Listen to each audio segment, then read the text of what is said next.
Welcome to Vision Driven with Resin Architecture, the podcast where we dive deep into the world of architecture, development, and construction. I'm your host, Greg Croft, and my co-host is Jamie Moulton, and we are thrilled to have you join us on this journey of learning, inspiration, and insight.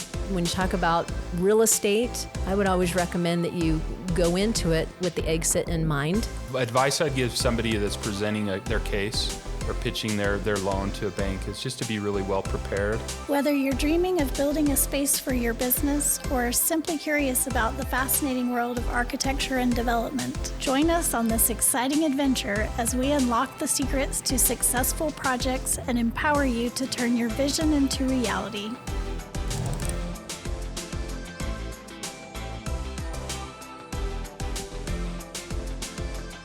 We're excited to have you here with us today, Jonathan. So Jonathan is a partner at Resin Architecture. He's an architect. It'll be interesting to have this conversation with you to kind of learn a little bit more about your perspective in architecture. And so one of the first things that we want to ask is how did you become interested in the architecture field? Yeah, so really appreciate you having me on. Really look forward to this opportunity. I'm excited to have this discussion, this conversation with both of you. So really what sparked my interest goes way back. My dad's been a carpenter his entire life, a union carpenter. So he's been working at lots of different construction jobs, lots of projects out at the site. And so I've always been involved in construction since I was young. Just building random things, building dog houses, just random projects like even pouring concrete sidewalks and things and, re-shingling houses and stuff. So when I was 16 years old, my parents decided to embark on a journey in building their own house. So I was a sophomore in high school at the time, and that's what really sparked my interest. I was really involved with them in looking at designs, looking at houses, and then trying to make something fit for their site. And I was involved going with them to the drafter service that they went to at the time. And so that kind of sparked my interest into the design side of things. But then as a 16-year-old, I would go and I would work nights and weekends with my dad and my family. And after school, I would go to the house, the job site, and I would start working. And then my dad would show up after work, and then we'd work well into the night, which is kind of ironic. That was the worst year of grades in all my schooling, college included. But yet that's the time where it was the most applicable to my life and my career. So that's what started me into this and down that path. So as Greg mentioned, you're one of 3 partners at Resin, and Resin has a unique design philosophy that's different from some other architecture firms. Can you describe that design philosophy for us? Yeah, absolutely. So at Resin Architecture, we're all about vision-driven solutions. And so, we're really not like a typical kind of 2D drawing, documentation firm, drafting firm. We've really had a vision for the future and what will take us to where we need to be.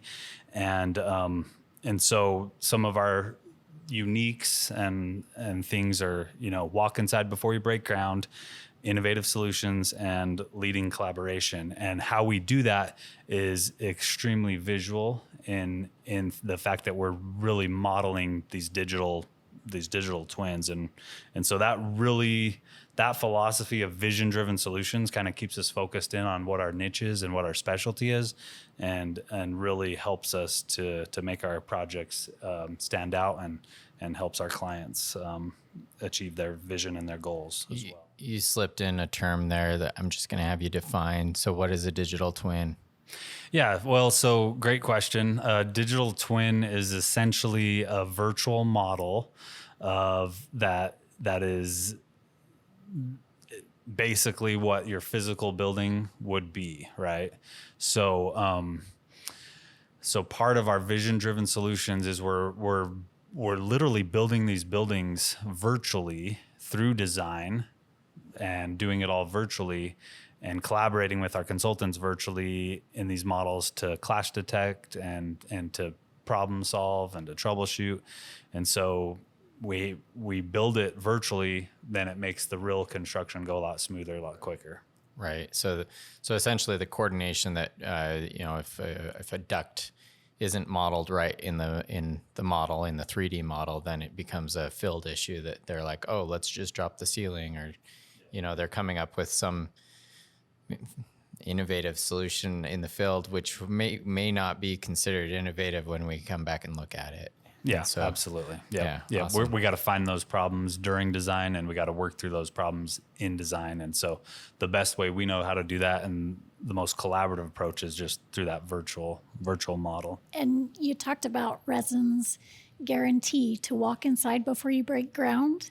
That really ends up meaning no surprises for the client. But talk a little bit about what it is what kind of interfaces the client will use to be able to receive that guarantee of walking inside before construction starts. Yeah, absolutely. So from the client's point of view and their perspective, there's going to be multiple ways and multiple opportunities to really receive that guarantee that we put out there. And so one of them is just through their smartphone or their tablet, through an app called BIMX. So we publish out our documents and our model into BIMX, so they have it literally in the palm of their hands, and they can explore it and walk through themselves. Another way is we can pre-record ourselves. We do this quite often, and then just send them a little link that they just click play, and so then they can get that little tour, that virtual guided tour. And then a huge way for a little more of a lifelike experience is through our VR headset. And so they'll come in the virtual reality, and that's where you really fill the space. You feel like you're standing in the space, you're walking through the space. And so that really truly gives them that ability to walk inside before they break ground. There's probably a number of other ways that we try to do that as well, but those are the ones that are popping out to me right now. So we've bled a little bit into our questions. I'm still going to ask this one because I feel like there's a couple of missing components, but what do you feel like the process, or can you walk us through the process that you have or that Resin has for working with a client to get these vision-driven solutions to really bring that project to life? Yeah, I think the best way to kind of show our process is really by talking about our proven process. So here at Resin, we've developed a proven process. It's got these 5 steps, and it is backed by the guarantee. And so, yeah, this might be a little bit what we just talked about, but first we listen. So we're not going to assume anything about a particular client or a particular project. We're going to ask a lot of prompting questions because we want to know what their goals are, what their vision is. Second, we are innovators at heart. And so we're always trying to think outside of the box and come up with those innovative solutions that are going to help our clients, help them solve their internal problems, which will just make for a better end project for the end users. Third, we do have great pride in our design and our collaboration. And our collaboration, really what sets us apart is we're leading a team of collaborators. So as your architect, we're bringing on structural engineers, mechanical, electrical, plumbing engineers, and all these different disciplines, and even specialty consultants if needed. And we really lead that team in a way that really hones in on capturing our client's vision, our client's goals for the space. And that saves our clients a ton of headaches because we're leading that charge. Fourth, we are pushing that cutting edge technology that we just spoke about. So we're putting the virtual model in the palm of our client's hands through BIMX.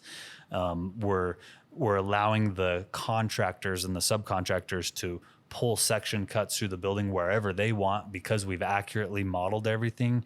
They're able to do that anywhere they want, not just pull from where we placed section cuts. And so that's extremely powerful as well.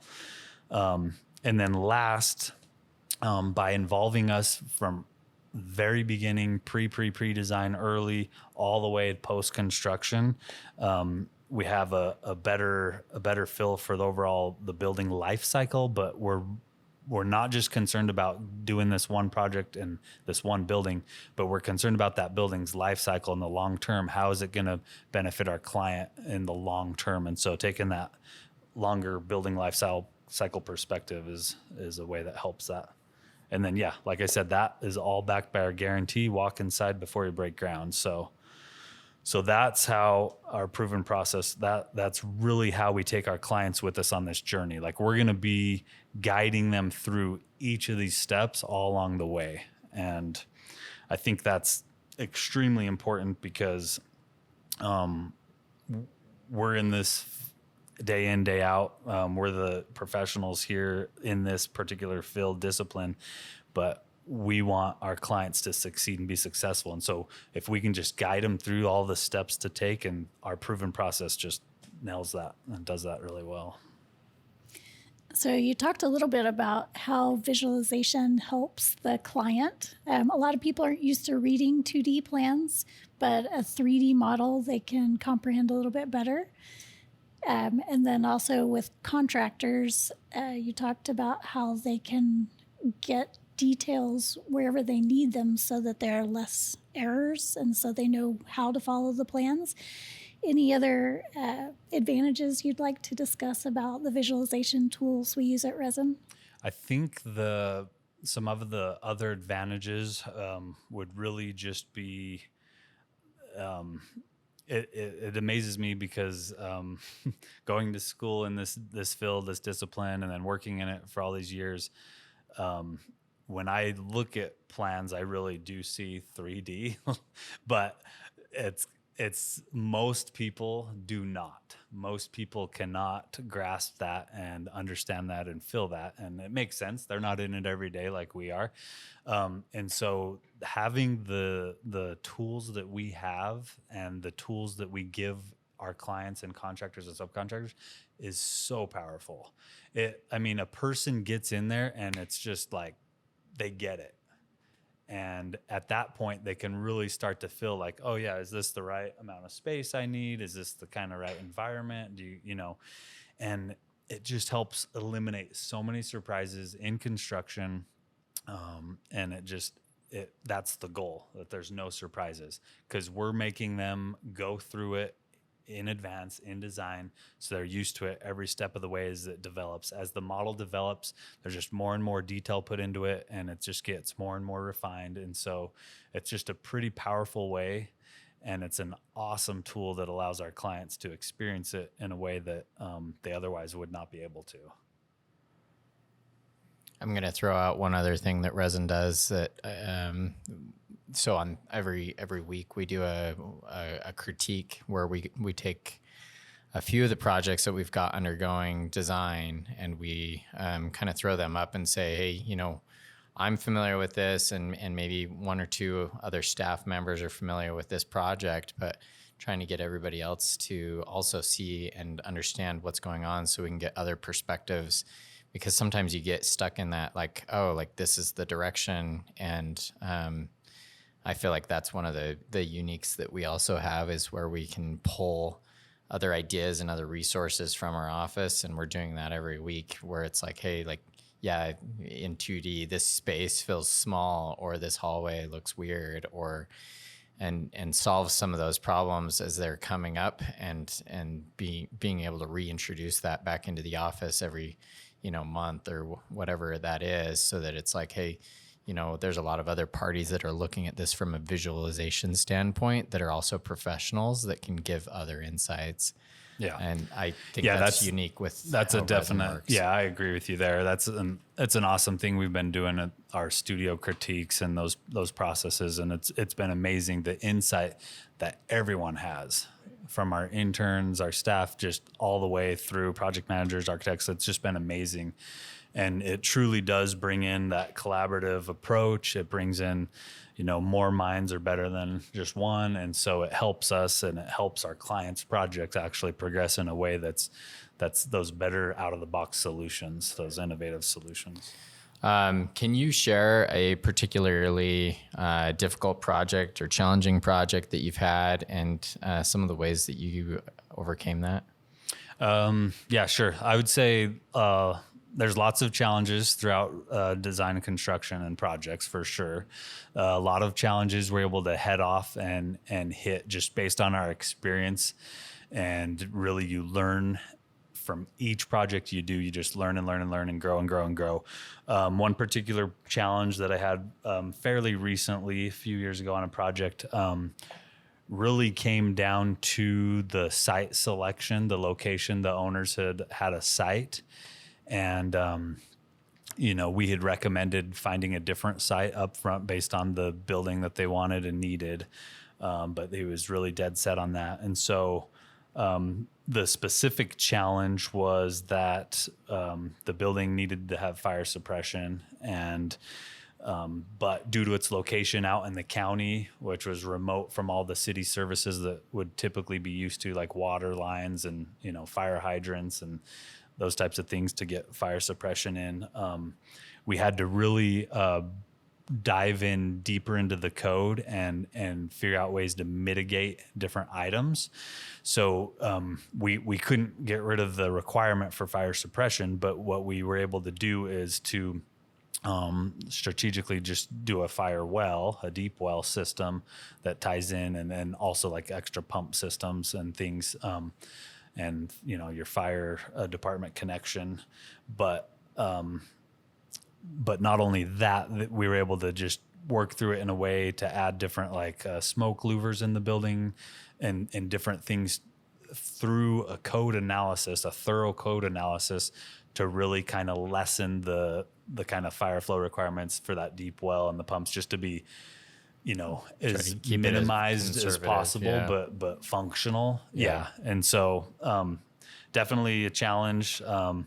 Even in hindsight, it's like, if you would have picked a different lot or site like we had recommended, that could have been potentially still to his benefit. But there's also benefits for him staying on that site for that location, for visibility, for different access, things and access. And so it was a win overall, but there were many hurdles to get it fully, approved, permitted, and worked through. So. Well, in that case, when someone's starting a project, it sounds like it's great to bring on an architect, even for site selection. Yeah. But what other advice would you give to someone who's just beginning the process of design or of constructing a building? I think the best advice is to contact Resin early. Get your team of professionals together early.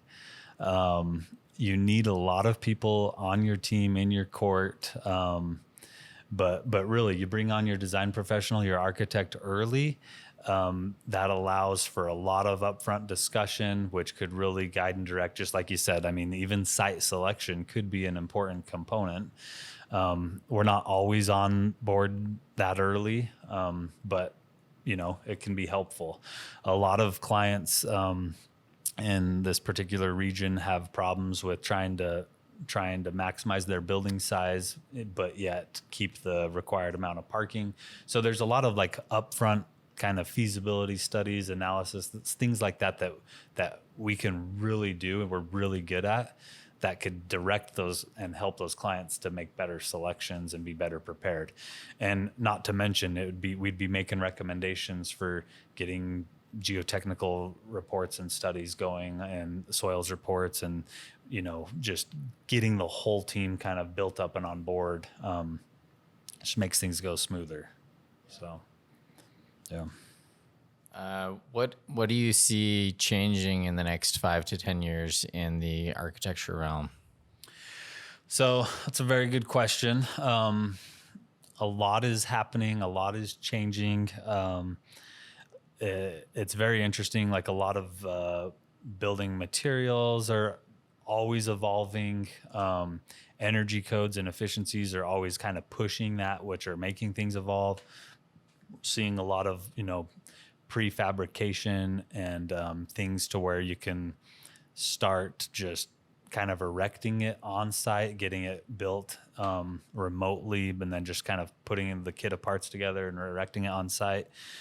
I do feel like data is extremely powerful. And so you're seeing that data is used in ways to kind of influence design and building in kind of smart capabilities or building twins, like twin models, virtual models like we talked about earlier, really gives a lot of power, not just for the building now, but for maintenance staff in the future. And I think that we're seeing a lot of automation that can happen and occur in the future, to where if we're building virtually and we're modeling accurately, we can start to see that the traditional kind of drafting type of construction documentation can start to be automated, and views can be placed on sheets, and wall assemblies can be all tagged and things. But yeah, we gotta model accurately and model cleanly in order for some of that automation to occur. But I think that's stuff that we'd start to see as well.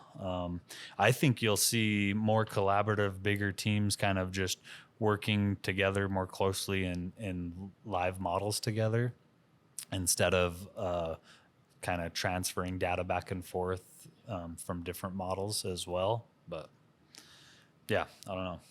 It's a good question. There's a lot of innovative things that are happening out there, but it's an exciting field, and I'm super curious what will happen. It does seem like technology always pushes forward. So yeah. One of the things I was excited to learn about when I first started at Resin was the amount of collaboration that happens with consultants, that they are working in the same model, so there's no information lost in transferring back and forth. They are up to date on whatever changes have been made, so the time that they spend designing is well spent. Yeah. It's very unique to our workflow and how we work, but I think it is a way of the future that others are starting to do as well. So for sure. So what are some common, or hopefully not so common, what are some misconceptions that people have about architects and the way they work, and how do you address those misconceptions? I think some of the misconceptions that we see, well, actually, not a lot of people truly know what an architect does. It's kind of a title or a word that's like, oh, wow, you're an architect. Like there's so many responses that's like, oh, wow, you're an architect. Oh, I was studying to be an architect once, and then I just went, it's kind of like this unknown almost thing. Like, what do they really do? You do have the misconceptions of there's a definite huge difference between like a drafter and an architect. And so there's that misconception. Architects are a lot more kind of big picture, holistic thinking, whereas like a drafter is really just kind of like taking the orders and just kind of like, drafting up the documentation side of things. Yeah. But there's so much more to the role of an architect, and the level of services that we do, and just the education factor alone of we have to know a lot. We have to know each discipline and each field, because we are the ones coordinating and collaborating the entire design team. So at times you feel like you know a little about a lot of disciplines, because you're kind of that, the master builder, back to the kind of the root meaning of, architects were master builders. And that's how I truly feel, is that we are really these master coordinators. So you have to have a really broad reach and into lots of different disciplines. But other misconceptions, people, gosh, let me see if I wrote any other notes down. People just don't know that we're not just focused in on our part, they don't really understand that we are the ones creating and developing the model and the bones and the backbone of the project that our consultants really rely upon to kind of plug in their pieces. And that people don't really understand that as the architect, like we're really involved with the clients from early beginning all the way to the end. Whereas our consultants, we bring them on kind of midstream, and then they get their part done, and then they're kind of back in the background, helping as needed for any questions, but we're still really there. So that kind of surprises people of like our level of involvement from a time versus our consultants, and kind of what we're putting together, this package, this construction documents that we're pulling in all the consultant information, and we're making sure it's all coordinated and what worked out. And then coordinating that again in the field. I think a lot of people don't recognize that, hey, after this, we finish the drawings, there's a permit, and it actually keeps going after that we're still involved on the construction side, as there's questions that may arise. If they run into an issue in the field, that it's like, hey, we did this wrong, and how do we solve it? So that we can still meet the intent of where the drawings were going, even though there's now this exception. Yeah, or maybe there's a mistake in the drawings too, where it's like, hey, you know what? There's a, we want to use a different product, or we want to solve this a little bit differently because that was just a preference. As I've worked with some. Different regions have different kinds of standards as well. And so that all, there might be a different preference in one region to a different region. And so. And I think when I first started at Resin that I understood how creative architects are, but you mentioned leading a team. So there's a lot of leadership skills involved. And then being able to work with all the different jurisdictions we work with. We're licensed in, 15, 20 states now, and understanding the codes that apply. You mentioned that in your example. There's a lot of skill sets that I think you're right, people aren't aware of. Yeah, there's so many different nuances from different jurisdictions and different areas in the region, the country, and yeah, we have to be aware and keen on those. And yeah, there's so many skill sets involved for sure. I agree. All right. Last question. So your final piece of advice that you would give somebody that's considering building a project, what would you tell them? I would tell them to call Resin right away. No, I think that what you got to ask a lot of questions. It's always one of those things you don't really know until you know or do.